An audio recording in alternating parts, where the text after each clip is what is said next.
आता योगेश छापेल बरोबर photo beach में मत आओ, बीच में छापता हो जावी थोड़ा पीछे आना जाए। अरे तकलीफ बाद में हुई, फोटो आ जाएंगे हमारे दोस्त। ये योगेश फोटो अपना काम करता है।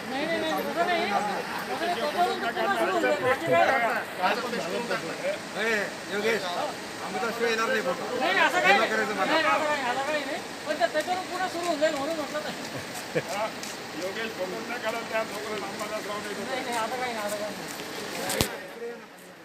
आणि दोन लाईन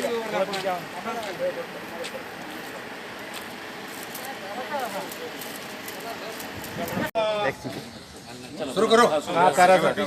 आज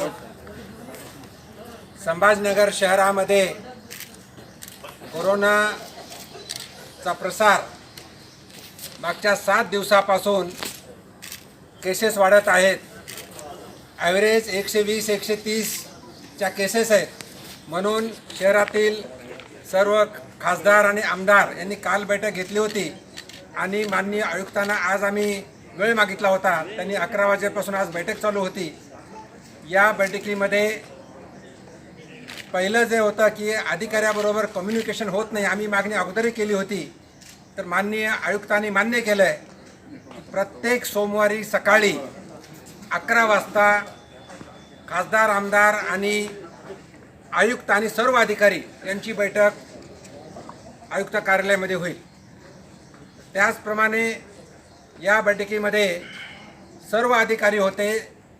जिल्हाधिकारी पालकमंत्री आल्यामुळे येऊ शकले नाहीत, पण उपजिल्हाधिकारी त्यांचे सर्व अधिकारी होते, महानगरपालिकेचे अधिकारी होते, डीन होत्या आणि यामध्ये अगदी स्वॅब टेस्टिंगपासून स्वॅब टेस्टिंगच्या अडचणी काय, स्वॅब टेस्टिंग किती केल्या पाहिजेत, स्वॅब टेस्टिंगला गेल्यानंतर त्या ठिकाणी लोकांना अडकून बसावं लागतं, तिथं चहा पाण्याची व्यवस्था नसते, तिथून आम्हाला फोन येतात नागरिकांचे, तर स्वॅब टेस्टिंगची सेंटर्स वाढवावेत, त्याचप्रमाणे त्या ठिकाणी लोकांची व्यवस्था व्हावी अशी आम्ही मागणी केली। ती आयुक्तांनी आणि मान्य केली आणि तशा खाली सूचना दिलेल्या आहेत। यामध्ये क्वारंटाईनसुद्धा क्वारंटाईनच्या ठिकाणी क्वारंटाईनच्या सोयी क्वारंटाईन चांगलं झालं पाहिजे हे सुद्धा मान्य केलं आहे आणि त्या ठिकाणी सुद्धा ज्यांना ज्यांना क्वारंटाईन केले त्यांची व्यवस्था होणार आहे।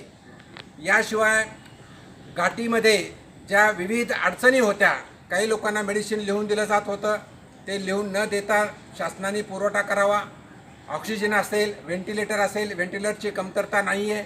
शासनाकडून कालपर्यंत 20 व्हेंटिलेटर्स आले, आणखी 22 व्हेंटिलेटर येणार आहेत।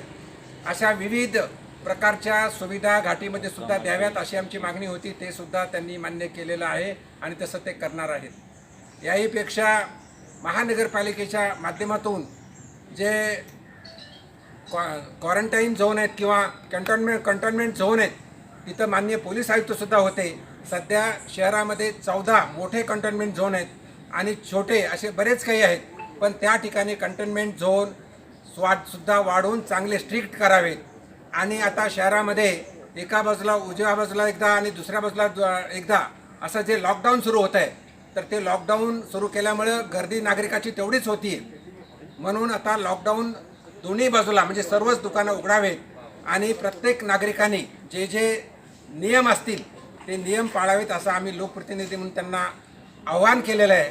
म्हणजे मास्क वापरणं असेल, सोशल डिस्टन्स पाळणं असेल किंवा फक्त जर काही काम असेल तरच घराच्या बाहेर जावं, एवढं सुद्धा नागरिकांना आम्ही आवाहन करतो। अशा विविध चर्चा मागणी झाली, विविध मागण्यावरती चर्चा झाली आणि ते त्यांनी मान्य केले आणि ते होईल असं मला सांगायचं।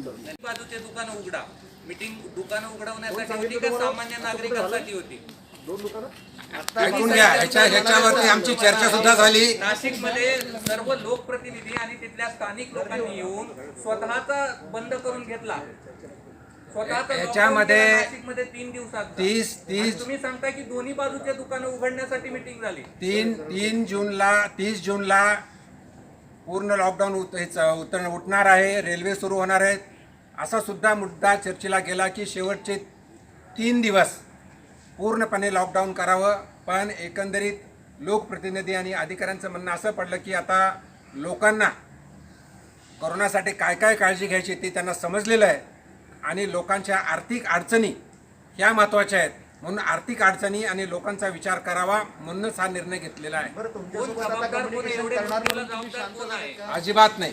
आम्हाला कुठल्याही परिस्थितीमध्ये दर 7 शहरामधला दिवसाला एक कोरोनाचा मीटिंग व्हावी, रिव्ह्यू मीटिंग असा आम्ही त्याच्यामध्ये विषय मांडलेला आहे की दर 7 दिवसाला आमची एक रिव्ह्यू मीटिंग व्हावी आणि त्याच्यात काय काय स्टेप्स घेतलेले आहेत, आज ज्या सूचना दिल्या त्या सूचनेचा काय त्यांनी त्याच्यामध्ये काय इम्प्रूव्हमेंट केली याच्यावर आमची चर्चा होणार आहे.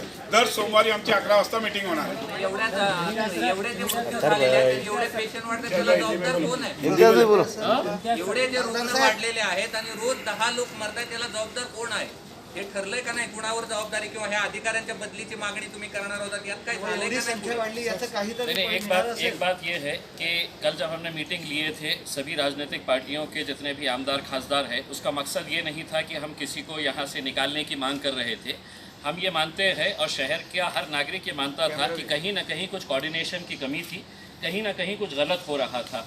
अभी तक ये हो रहा था कि हमें सिर्फ आंकड़ा दिखाया जा रहा था और वो भी आप लोगों के ज़रिए पता चल रहा था कि आज 150 हो गए हैं, 125 हो गए हैं. लेकिन ये क्यों बढ़ रहे हैं केसेस, इसकी क्या वजह है, सबूत है.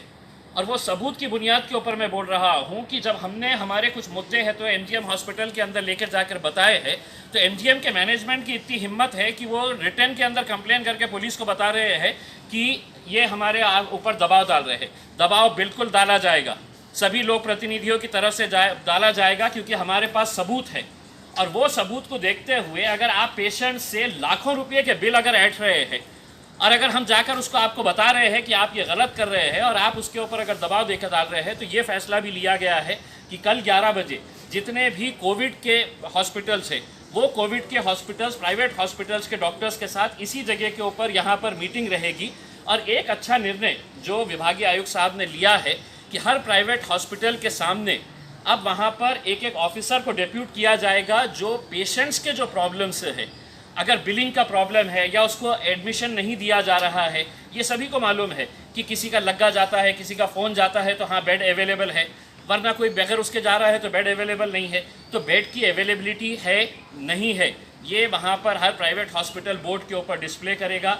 जो रेट रहेगा वो प्राइवेट हॉस्पिटल डिस्प्ले करेगा कि ये रेट के हिसाब से है. और वहाँ पर एक एक अधिकारी को नियुक्त करने का फैसला लिया गया है कि अगर किसी पेशेंट को ये पता चल रहा है कि मेरा तो इलाज कुछ हुआ नहीं है लेकिन 4 लाख रुपये का बिल, जैसा संजय सिरसाट साहब ने खुद बताया है, मैंने खुद ने बताया है कि कितने पेशेंट्स को ऐसा अनरीजनेबल बिलिंग कर दिया गया था, तो उसको चेक करने के लिए मेरे हिसाब से एक अच्छा है. और हमारी सबकी उम्मीद और कोशिश यही है कि किसी अधिकारी के ऊपर नुक्ताचीनी करना नहीं है.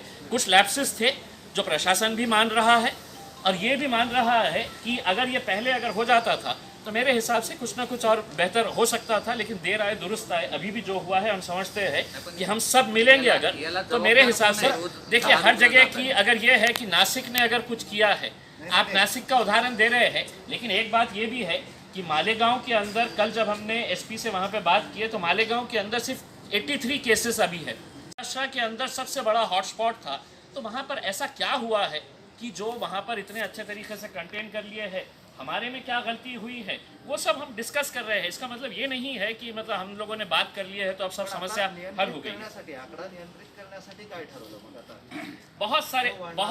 बहुत सारे इश्यूज के ऊपर डिस्कशन जो हुआ है उसमें एक ये है कि अगर आप किसी को स्वैब टेस्ट करने के लिए लेके जा रहे हैं, 7-7, 8-8 घंटे उनको रुकना पड़ रहा है, तो ये जब शिकायतें आई है तो लोगों का जो डर है वो डर ख़त्म होना चाहिए कि मैं स्वैब सेंटर के ऊपर जा रहा हूँ तो उसको सिस्टम को और किस तरह से बेहतर बना सकते हैं, क्वारंटाइन सेंटर्स को और किस तरह से बेहतर बना सकते हैं कि लोगों के अंदर ये भय ना रहे कि अब मेरे घर में पॉजिटिव हो गया है तो मुझे किसी क्वारंटाइन सेंटर के अंदर भेज दिया जाएगा. हम खुद अब इसके बाद तो क्वारंटाइन सेंटर्स में विजिट करेंगे, कुछ हॉटस्पॉट्स एरिया के अंदर जाएंगे, तो एक लोगों के अंदर आत्मविश्वास बढ़ेगा और एक कोऑर्डिनेशन अगर रहेगा तो मेरे हिसाब से हमारी सबकी, आपकी भी बहुत बड़ी जिम्मेदारी है कि आप लोग इसको पॉजिटिव तरीके से अगर लेंगे तो लोगों का डर दूर होगा, और डर अगर दूर होगा तो यकीनन हम कोरोना के ऊपर हम मात दे काल तुम्ही म्हणत होते तुमच्या सगळ्यांची मागणी होती काल की एक वेगळा नोडल अधिकारी किंवा वेगवेगळ्या विभागामध्ये वेगवेगळे नोडल अधिकारी नेमले जावेत, असे सुद्धा वाटत होतं की दारूची दुकानं उघडल्यानंतर गर्दी होईल, पण आता तुम्हालाच असं वाटायला लागलं की दोन्ही बाजूचे दुकानं उघडले तर बरं होईल. ते असं कसं?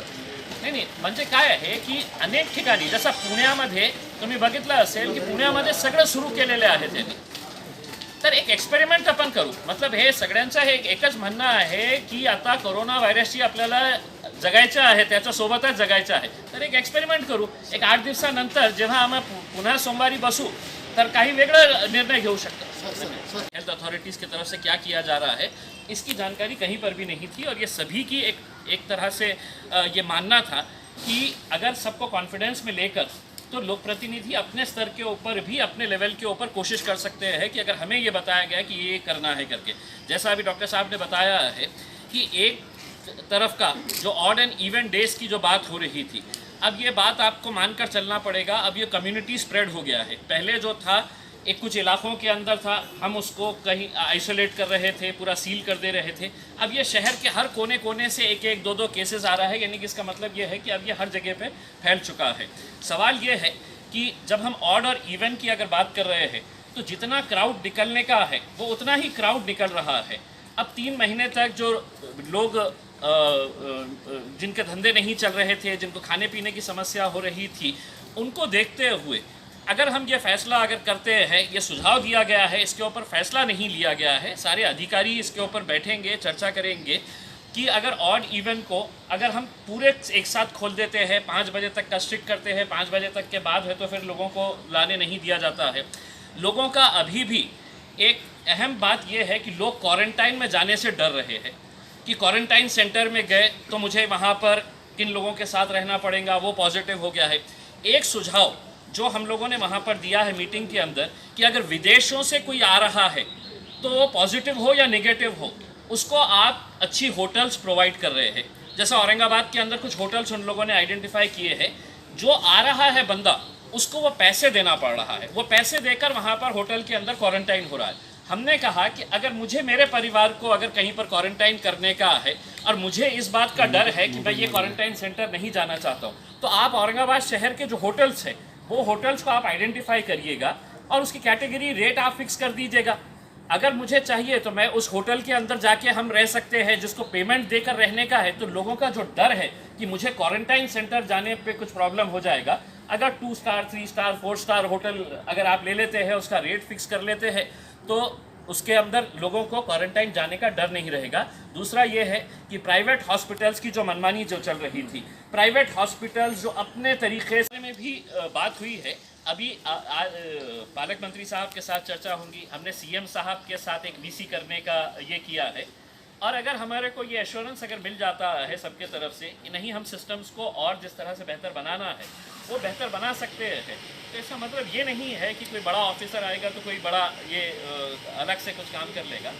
कुछ जो लैप्सेस थे वो लैप्सेस के बारे में डिस्कशन हुआ है, और उस लैप्सेस के हिसाब से अभी जितना डिस्कशन हुआ है, तकरीबन 3-3.5 घंटे बैठ के अगर जो चर्चा हुई है, तो यकीनन उसके अंदर से हम समझते हैं कि कुछ ना कुछ पॉजिटिव रिजल्ट जरूर आएगा. रोज नई खबरों को देखने के लिए हमारे औरंगाबाद समाचार चैनल को सब्सक्राइब कीजिए और नोटिफिकेशन पाने के लिए हमारे बेल आइकन को दबाइए ताकि हर खबर की नोटिफिकेशन आपको मिलती रहे.